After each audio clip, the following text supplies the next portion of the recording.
அருமையான சட்னி ரெடிங்க. சூப்பர் சுவையில் டேஸ்ட் பண்ண வேண்டியதான். இட்லி தோசைக்கு ஒரு அவசரமாக ஒரு சட்னி செய்ய போகிறேன். ஒரு கடாயை வச்சிங்க, அடுப்பில் ஒரு 100 கடலை எண்ணெய் ஊற்றிங்க. எண்ணெய் சூடாகட்டும்.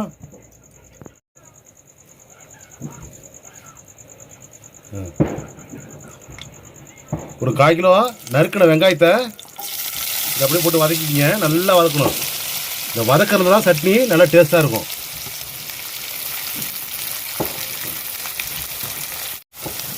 கூடவே ஒரு 3 பச்சை மிளகா உங்கள் காரத்துக்கு ஏற்ற மாதிரி போட்டுங்க.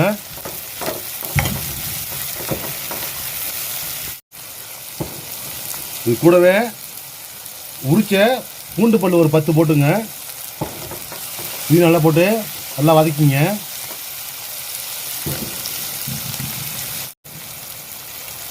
நறுக்கின இஞ்சி ஒரு துண்டு இதையும் போட்டுங்க.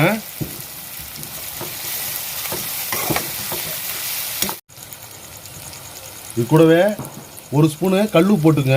அப்புறம் சீக்கிரம் வதங்கும். உப்பு பதம் பார்த்துக்கிட்டு அப்புறம் தேவைன்னா உப்பு போட்டுக்கலாம்.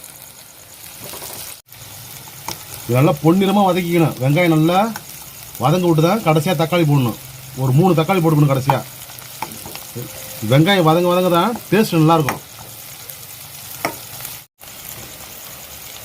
பாருங்கள், வெங்காயம் நல்லா வதங்கிடுச்சு பாருங்கள். இப்போ பொடியாக நறுக்குனா ஒரு 3 தக்காளியை இது கூட சேர்த்துங்க. தக்காளி நல்லா வதங்கணும்.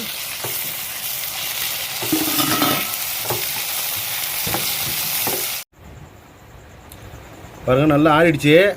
இதை ஒரு மிக்சி ஜாருக்கு மாற்றிங்க. மாற்றி நல்லா நைஸாக அரைச்சிங்க. தண்ணி ஊற்றாத அரைச்சிங்க.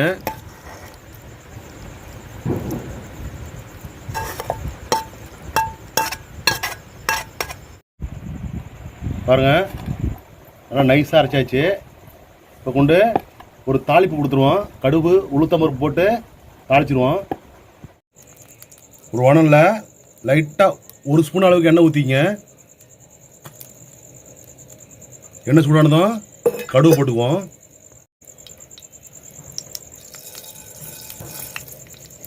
கடுகு பொரிஞ்சதும் உளுத்தம்பருப்பு ஒரு 1/2 டீஸ்பூன் போட்டுங்க.